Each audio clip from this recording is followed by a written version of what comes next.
ഒരേ കാര്യം തന്നെ. ചിലർക്കതൊരു പരാജയമായി തോന്നും, മറ്റു ചിലർക്ക് അതൊരു വലിയ വിജയവും. ഇതെങ്ങനെയാണ് സംഭവിക്കുന്നത്? നമ്മുടെ കാഴ്ചപ്പാടിലെ ഒരു ചെറിയ മാറ്റം ഒരു പരാജയത്തെ എങ്ങനെയാണ് വിജയമാക്കി മാറ്റുന്നത്? ചരിത്രത്തിലെ വളരെ നിർണായകമായ ഒരു നിമിഷത്തെക്കുറിച്ചാണ് നമ്മൾ ഇന്ന് മനസ്സിലാക്കാൻ പോകുന്നത്.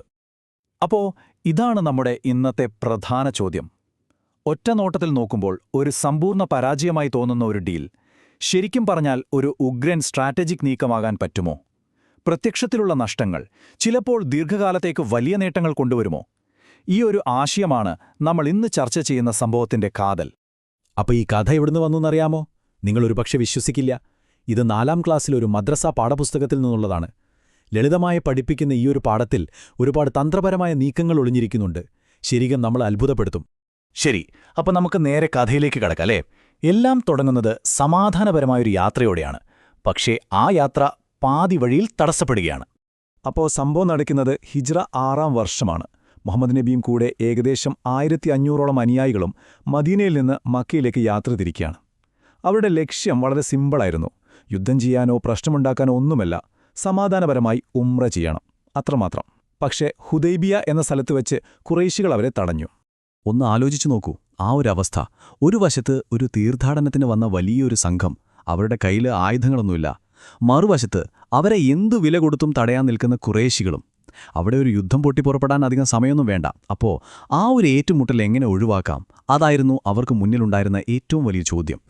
ആ ഒരു സംഘർഷം ഒഴിവാക്കാനായിട്ടാണ് ഒരു കരാർ ഉണ്ടാക്കുന്നത്. പക്ഷേ ആ കരാറിലെ വ്യവസ്ഥകൾ കേട്ടപ്പോൾ പലർക്കും അത് വിശ്വസിക്കാൻ പറ്റിയില്ല. കാരണം അത് അത്രത്തോളം ഏകപക്ഷീയമായി തോന്നി ഒറ്റനോട്ടത്തിൽ. ഈ വ്യവസ്ഥകളൊന്ന് കേട്ടുനോക്കൂ. ഒന്നാമത്തേത്, ഇത്രയും ദൂരം യാത്ര ചെയ്തു വന്ന മുസ്ലിങ്ങൾ ഉംറ ചെയ്യാതെ അതേപടി തിരിച്ചു പോകണം. രണ്ടാമത്തേത്, മക്കയിൽ നിന്ന് ആരെങ്കിലും ഇസ്ലാം സ്വീകരിച്ച് മദീനയിലേക്ക് വന്നാൽ അവരെ തിരിച്ച് ഖുറൈശികൾക്ക് കൊടുക്കണം. പക്ഷേ മൂന്നാമത്തെ കണ്ടീഷൻ നേരെ തിരിച്ചാണ്. മദീനയിൽ നിന്ന് ആരെങ്കിലും മക്കയിലേക്ക് പോയാൽ അവരെ തിരിച്ചു കൊടുക്കില്ല. പിന്നെ നാലാമതായി 10 വർഷത്തേക്ക് യുദ്ധം പാടില്ല എന്നൊരു സമാധാന കരാറും. എന്നാലും ആദ്യത്തെ 3 കേൾക്കുമ്പോൾ ആർക്കായാലും തോന്നില്ലേ ഇത് മുസ്ലിങ്ങൾക്ക് ഭയങ്കര നഷ്ടമാണെന്ന്? സ്വാഭാവികമായും നബിയുടെ കൂടെയുള്ളവർക്ക് ഇത് കേട്ടപ്പോൾ വലിയ വിഷമമായി. പാഠപുസ്തകത്തിൽ പറയുന്ന പോലെ തന്നെ അവർക്ക് തോന്നി ഇത് വലിയൊരു അപമാനവും പരാജയവുമാണെന്ന്. ഇത്രയും സഹിച്ചിട്ട് അവസാനം ഇതായല്ലോ എന്നൊരു നിരാശ. പക്ഷേ ഇവിടെയാണ് കഥയുടെ യഥാർത്ഥ ട്വിസ്റ്റ്. എല്ലാവരും ഒരു പരാജയമായി കണ്ട ആ സംഭവം എങ്ങനെയാണ് ചരിത്രത്തിലെ തന്നെ ഏറ്റവും വലിയ വിജയങ്ങളിലൊന്നായി മാറിയത്? നമുക്ക് നോക്കാം. ഈ സ്ലൈഡ് ശരിക്കും കാര്യങ്ങൾ ക്ലിയറാകും. നോക്കൂ, ഈ വർഷം ഉംറ ചെയ്യാൻ പറ്റില്ല എന്നതൊരു ചെറിയ തിരിച്ചടി. പക്ഷേ അതിനു പകരമായി കിട്ടിയതോ അടുത്ത വർഷം ഉറപ്പായും വരാമെന്നുള്ള ഗ്യാരണ്ടി. ആളുകളെ തിരിച്ചയക്കാനുള്ള ആ വ്യവസ്ഥ ഭയങ്കര മോശമായി തോന്നി, അല്ലേ? പക്ഷെ അതിലൂടെയാണ് 10 വർഷത്തെ സമാധാനം കിട്ടിയത്. ആ സമാധാനമായിരുന്നു ഗെയിം ചേഞ്ചർ. അതെ, ആ 10 വർഷത്തെ സമാധാനം, അതായിരുന്നു ഈ ഉടമ്പടിയിലെ ഏറ്റവും നിർണായകമായ കാര്യം. അതുവരെ എപ്പോഴും യുദ്ധവും സംഘർഷവുമായിരുന്നു. അതുകൊണ്ടുതന്നെ ആളുകളോട് സമാധാനപരമായി സംസാരിക്കാനോ ഇസ്ലാമിന്റെ സന്ദേശം എത്തിക്കാനോ പറ്റിയിരുന്നില്ല. ഈ കരാർ ആ വാതിലങ്ങ് തുറന്നുകൊടുത്തു. ഈ ചാർട്ട് കണ്ടാൽ മതി ആ സമാധാനമുണ്ടാക്കിയ ഇമ്പാക്റ്റ് എന്താണെന്ന് മനസ്സിലാക്കാൻ. യുദ്ധഭയമില്ലാതായപ്പോൾ ആളുകൾക്ക് കാര്യങ്ങൾ തുറന്ന മനസ്സോടെ കേൾക്കാൻ പറ്റി, പഠിക്കാൻ പറ്റി. ഈ കാലഘട്ടത്തിലാണ് ഏറ്റവും കൂടുതൽ ആളുകൾ ഖുറൈശികളിലെ പ്രമുഖരടക്കം ഇസ്ലാം സ്വീകരിച്ചത്.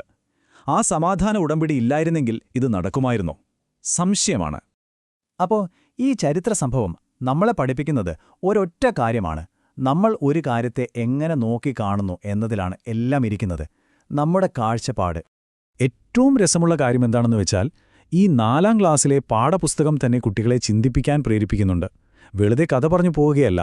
ഈ ഉടമ്പടിയിലെ കണ്ടീഷൻസ് എന്തൊക്കെയായിരുന്നു, ഇതുകൊണ്ട് മുസ്ലിങ്ങൾക്ക് എന്ത് ഗുണമുണ്ടായി എന്നൊക്കെയുള്ള ചോദ്യങ്ങളിലൂടെ പുറമേ കാണുന്നതിനപ്പുറം ചിന്തിക്കാൻ ആ പുസ്തകം തന്നെ കുട്ടികളെ പഠിപ്പിക്കുകയാണ്. അതുകൊണ്ടാണ് ഹുദൈബിയ സന്ധിക്ക് ചരിത്രത്തിൽ ഫത്ഹ് മുബീൻ എന്ന് പേര് വന്നത്. അതിന്റെ അർത്ഥം വ്യക്തമായ വിജയമെന്നാണ്. കാരണം തുടക്കത്തിൽ ഒരു പരാജയമായി തോന്നിയത് അവസാനം ഇസ്ലാമിന്റെ ചരിത്രത്തിലെ ഏറ്റവും നിർണായകമായൊരു വിജയത്തിലേക്കാണ് വഴിവെച്ചത്. അപ്പോൾ ഈയൊരു പാഠം നമുക്കും നമ്മുടെ ജീവിതത്തിൽ ഉപയോഗിക്കാം, അല്ലേ? ചിലപ്പോൾ നമുക്ക് ജീവിതത്തിൽ കിട്ടുന്ന ചെറിയ തിരിച്ചടികൾ നമ്മളെ ഒരുപക്ഷെ വലിയ വിജയങ്ങളിലേക്ക് ഒരുക്കുകയായിരിക്കും. ഇതിനെപ്പറ്റി നിങ്ങൾക്കെന്താ തോന്നുന്നത്?